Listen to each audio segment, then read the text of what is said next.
Here is a prepared slide of your skeletal muscle tissue. In this area, low power magnification, you can see that the orientation of the fibers is longitudinal, while if we go to the other areas, some areas would have slightly cross-sectional orientation as well. And then under low power magnification, we can see faintly staining connective tissue here and here.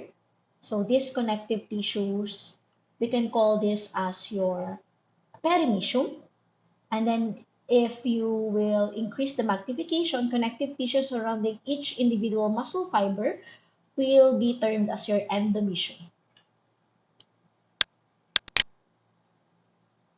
In order to see the presence of your cross striations, let's go to a higher magnification.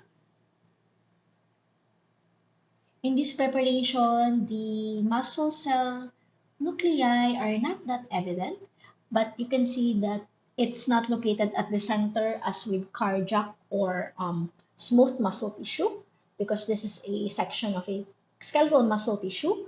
The nuclei should be located somewhere at the periphery of your muscle cells.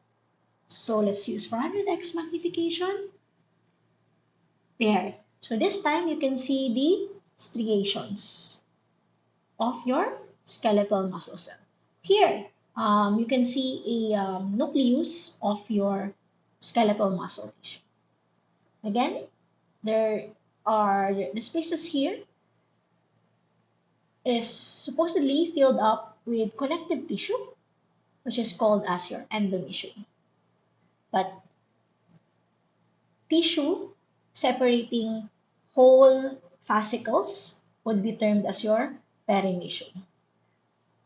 Connective tissue surrounding individual muscle fibers will be termed as your endomecium.